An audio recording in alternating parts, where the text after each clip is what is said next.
Venice, the 6th of January, 1506. To the Honorable and Wise Willibald Perkimer, in Nuremberg.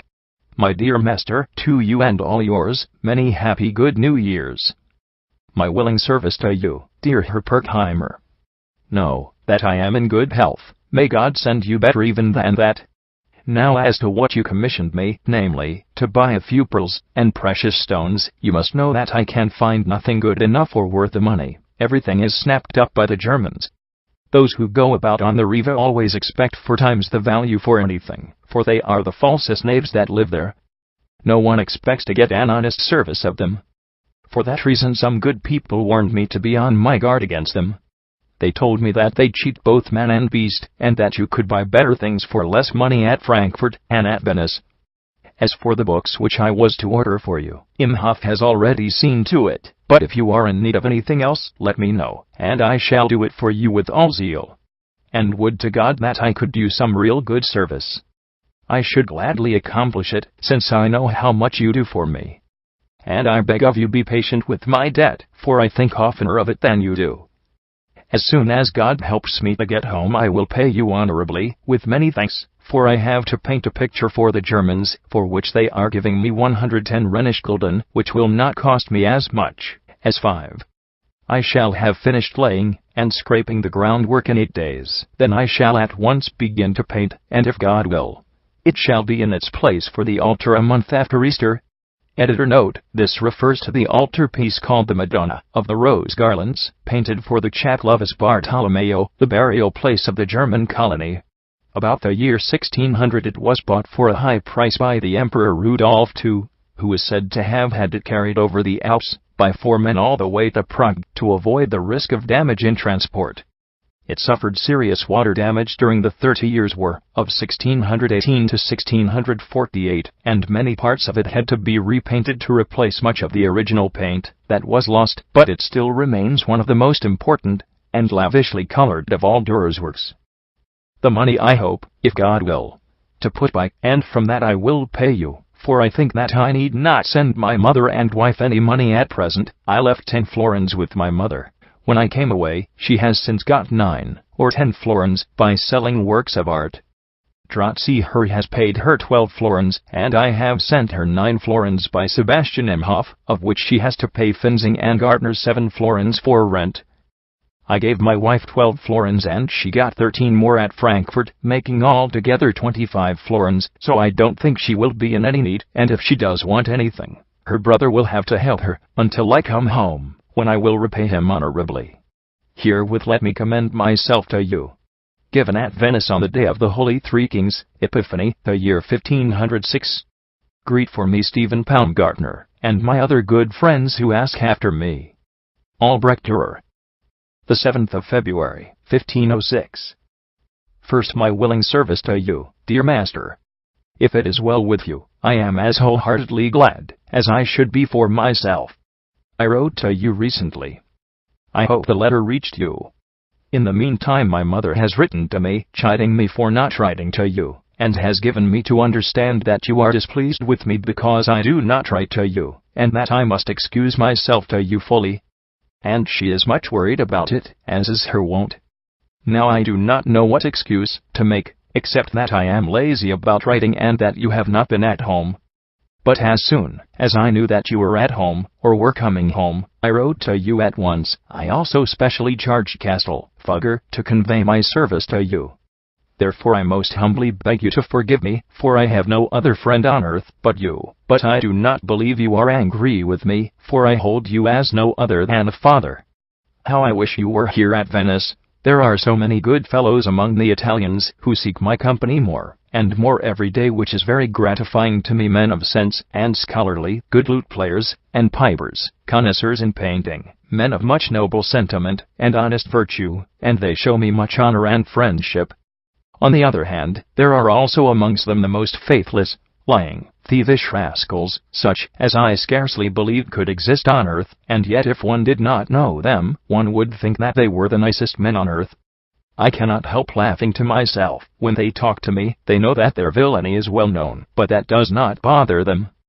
I have many good friends among the Italians who warn me not to eat and drink with their painters, for many of them are my enemies and copy my work in the churches and wherever they can find it. Afterwards they criticize it and claim that it is not done in the antique style and say it is no good. But Giovanni Bellini has praised me highly to many gentlemen. He would willingly have something of mine, and came himself to me and asked me to do something for him, and said that he would pay well for it, and everyone tells me what an upright man he is, so that I am really friendly with him. He is very old, and yet he is the best painter of all. Editor's note: the character of Bellini agrees with all we know of him. Camrarius tells an amusing story of the two artists, to the effect that Bellini once asked Durer for one of the brushes with which he painted hares. Durer produced several quite ordinary brushes, and offered them to Bellini. Bellini replied that he did not mean those, but some brush with the hairs divided which would enable him to draw a number of fine parallel lines such as Durer did. Durer assured him that he used no special kind, and proceeded to draw a number of long wavy lines, like tresses, with such absolute regularity and parallelism, that Bellini declared that nothing but seeing it done would have convinced him that such a feat of skill was possible. And the thing which pleased me so well 11 years ago pleases me no longer, and if I had not seen it myself, I would not have believed anyone who told me. And you must know too that there are many better painters here than Master Jacopo de Barbari, though Antonio Kolb would take an oath that there was no better painter on earth than Jacob. Others sneer at him and say, if he were any good, he would stay here. I have only today begun the sketch of my picture, for my hands are so scabby that I could not work, but I have cured them. And now be lenient with me and do not get angry so quickly, but be genteel like me. You will not learn from me, I do not know why. My dear, I should like to know whether any of your loves is dead. That one close by the water, for instance, or the one like drawing of a flower, or drawing of a brush, or drawing of a running dog-s girl, so that you might get another in her stead. Given at Venice at the 9th hour of the night on Saturday after Candlemas, in the year 1506. Editor's note: reckoning from sunset at this season this would be about 2:30 a.m. Give my service to Stephen Baumgartner, and to Masters Hans Harsdorfer and Perkimer. Albrecht Durer. The 28th of February, 1506. First, my willing service to you, dear Herr Perkimer. If things go well with you, then I am indeed glad. Know, too, that by the grace of God I am doing well, and working fast. Still I do not expect to have finished before Whitsuntide. I have sold all my pictures except one. For two I got 24 ducats, and the other 3 I gave for these 3 rings, which were valued in the exchange as worth 24 ducats, but I have shown them to some good friends, and they say they are only worth 22, and, as you wrote to me to buy you some jewels, I thought that I would send you the rings by from Zimhoff. Show them to people who understand them, and if you like them, keep them for what they are worth. In case you do not want them, send them back by the next messenger, for here at Venice a man who helped to make the exchange will give me 12 ducats for the emerald, and 10 ducats for the ruby and diamond, so that I need not lose more than 2 ducats. I wish you had occasion to come here. I know the time would pass quickly, for there are so many nice men here, real artists. And I have such a crowd of foreigners, Italians, about me that I am forced sometimes to shut myself up, and the gentlemen all wish me well, but few of the painters. Dear Master, Andreas Schoonhofer sends you his service, and means to write to you by the next courier. Herewith let me be commended to you, and I also commend my mother to you. I am wondering greatly why she has not written to me for so long, and, as for my wife, I begin to think that I have lost her, and I am surprised too that you do not write to me, but I have read the letter which you wrote to Sebastian Imhoff about me. Please give the 2 enclosed letters to my mother, and have patience, I pray, till God brings me home, when I will honorably repay you. My greetings to Stephen Perkimer, and other good friends, and let me know if any of your loves are dead. Read this according to the sense. I am hurried. Given in Venice, the Sunday before Whitsunday, the year 1506. Albrecht Durer.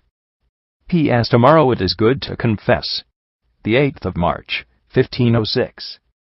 First, my willing service to you, dear Herr Perkimer. I send you here with a ring with a sapphire about which you wrote so urgently.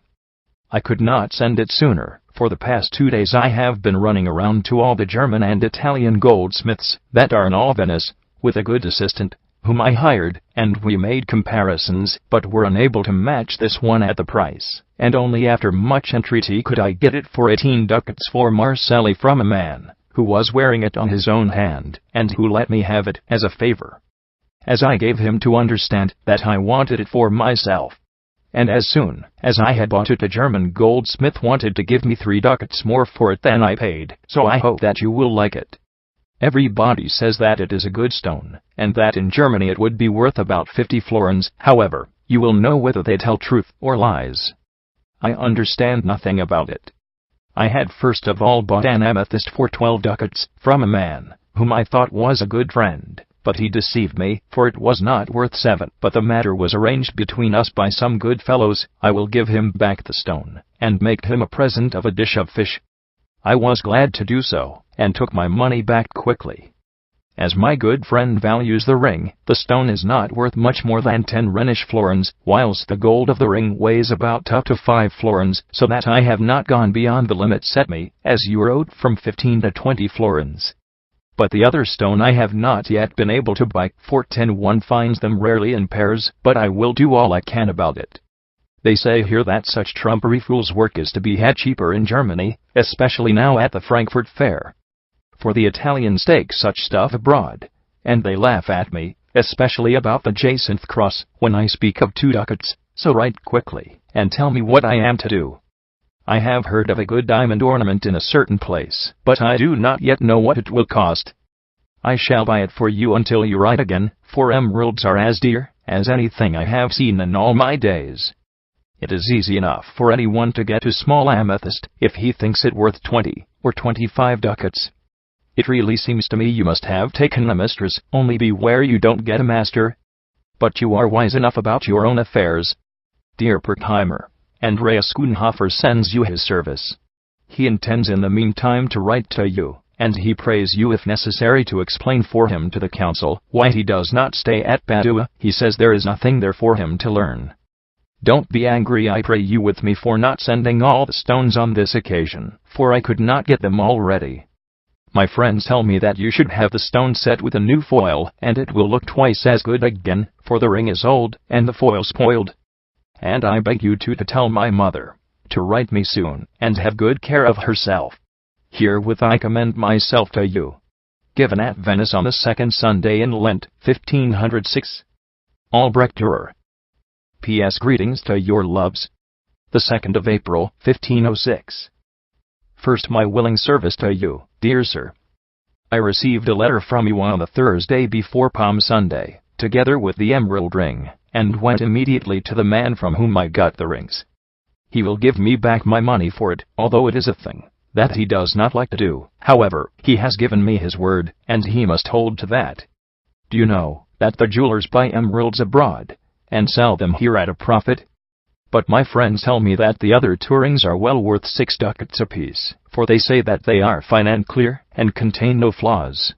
And they say that instead of taking them to the valuer you should inquire for such rings as they can show you, and then compare them, and see whether they are like them, and if when I got them by exchange I had been willing to lose 2 ducats on the 3 rings, Bernard Holzbeck, who was present at the transaction, would have bought them of me. I have since sent you a sapphire ring by Franz Imhoff. I hope it has reached you. I think I made a good bargain at that place, for they offered to buy it of me at a profit on the spot. But I shall find out from you, for you know that I understand nothing about such things, and am forced to trust those who advise me.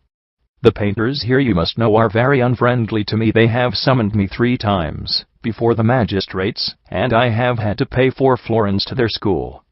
You must know too that I might have gained much money if I had not undertaken to make the painting for the Germans, for there is a great deal of work in it, and I cannot well finish it before Whitsuntide, yet they only pay me 85 ducats for it. Editor's note: Bellini at this time received 100 ducats for a large picture. That, do you know, will go in living expenses, and then I have bought some things, and have sent some money away, so that I have not much in hand now, but I have made up my mind not to leave here until God enables me to repay you with thanks, and to have 2 florins over besides. I should easily earn this if I had not got to do the German picture, for, except the painters, everyone wishes me well. Please tell my mother to speak to Wohlgemuth about my brother, and to ask him whether he can give him work until I get back, or whether he can find employment with others. Editor's note: Durer's brother was Hans Durer, who was 15 at this date.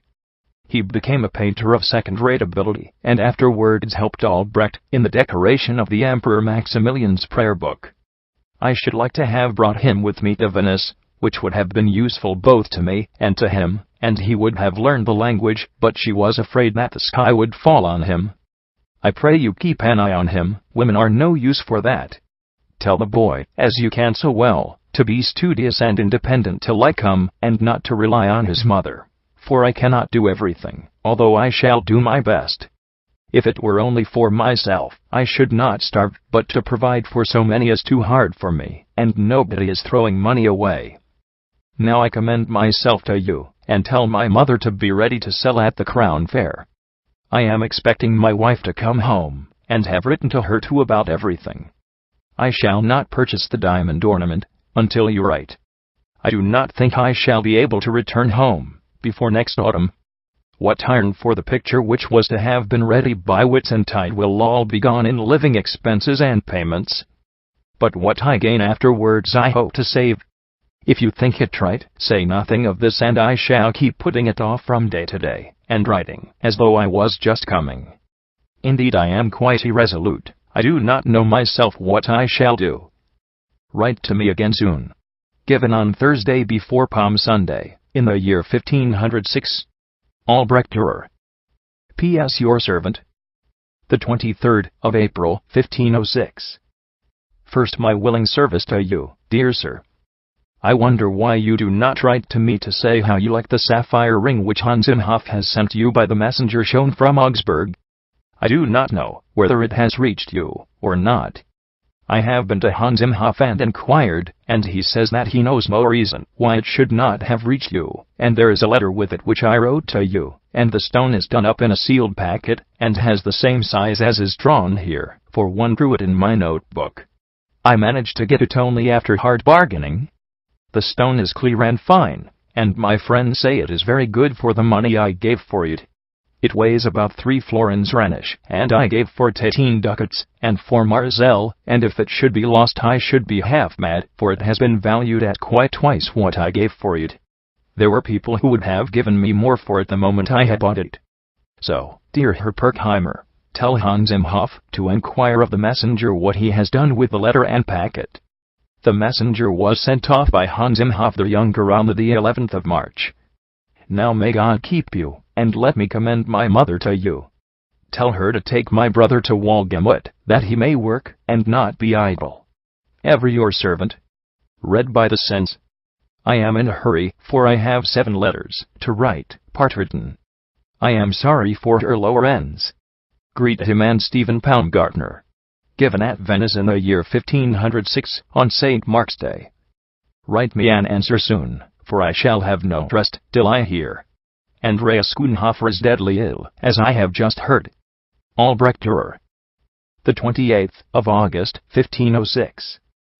To the first greatest man in the world, your servant and slave, Albrecht Durer, sends salutation to his magnificent master Willibald Perkimer.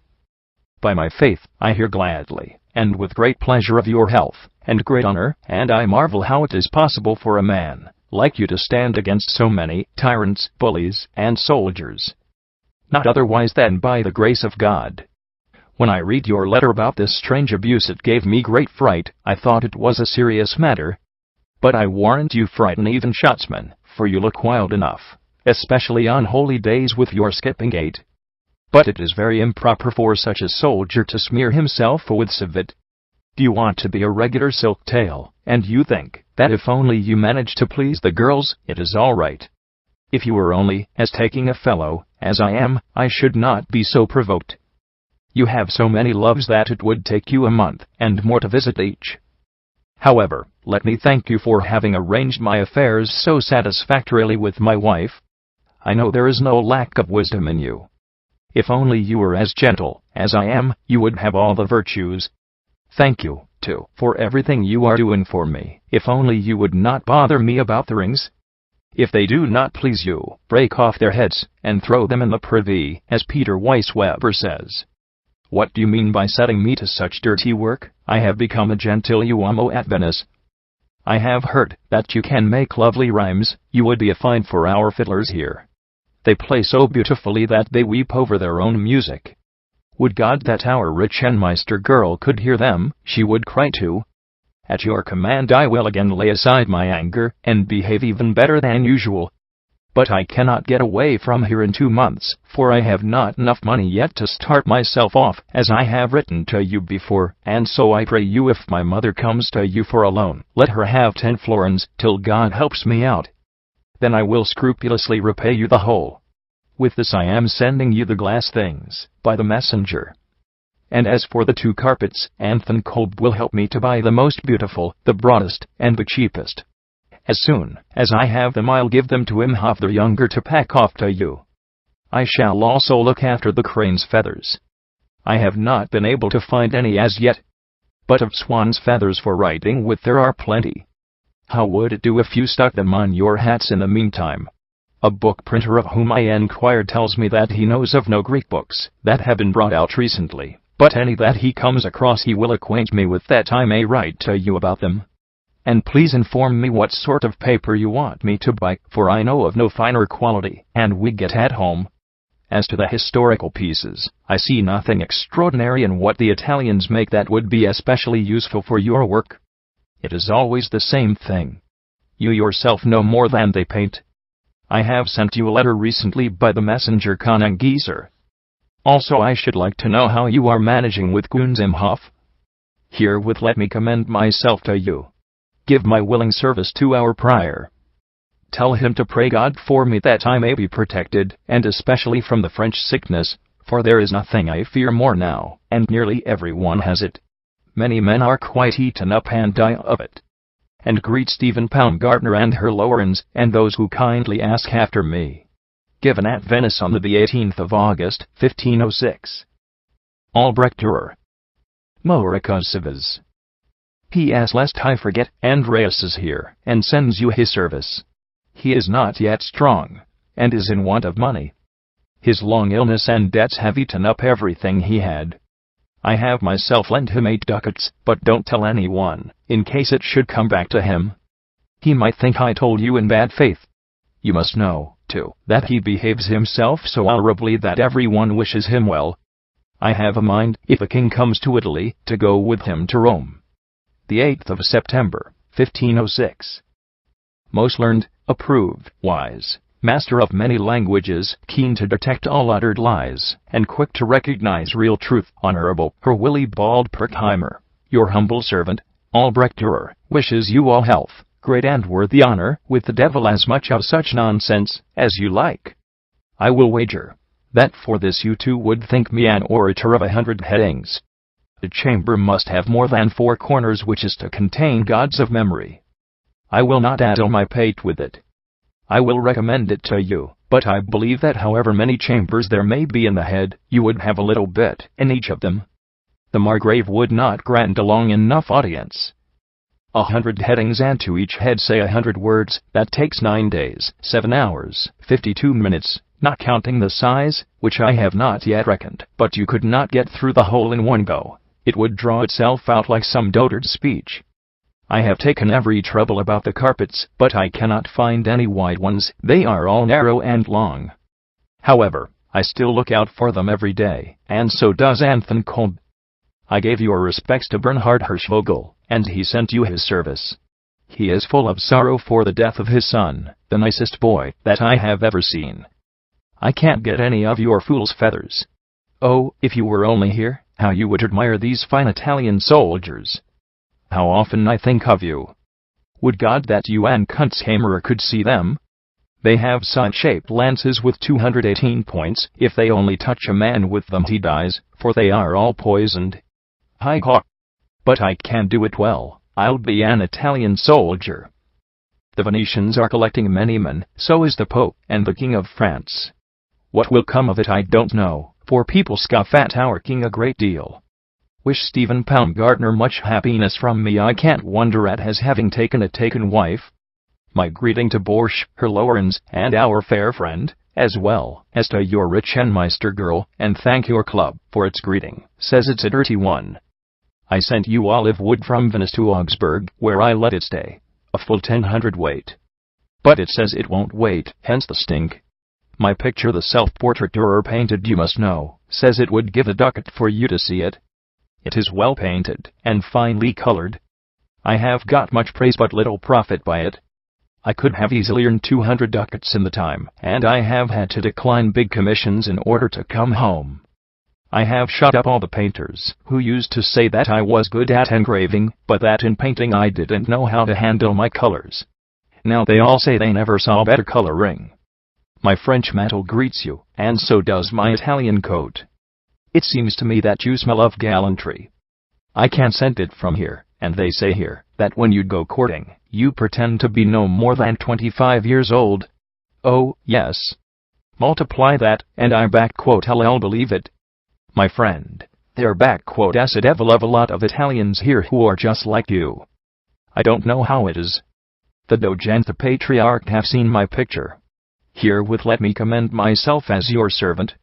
I really must sleep, for it's striking 7 at night, and I have already written to the Prior of the Augustines, to my father-in-law, to Mistress Dietrich, and to my wife, and they are all sheets cramful. So I have had to hurry over this. Read according to the sense. You would do it better if you were writing to princes. Many good nights to you, and days too. Given at Venice on Our Lady's Day in September. You needn't lend my wife and mother anything. They have got money enough. Albrecht Durer. The 23rd of September, 1506. Your letter telling me of the overflowing praise that you received from princes and nobles gave me great allegrezza.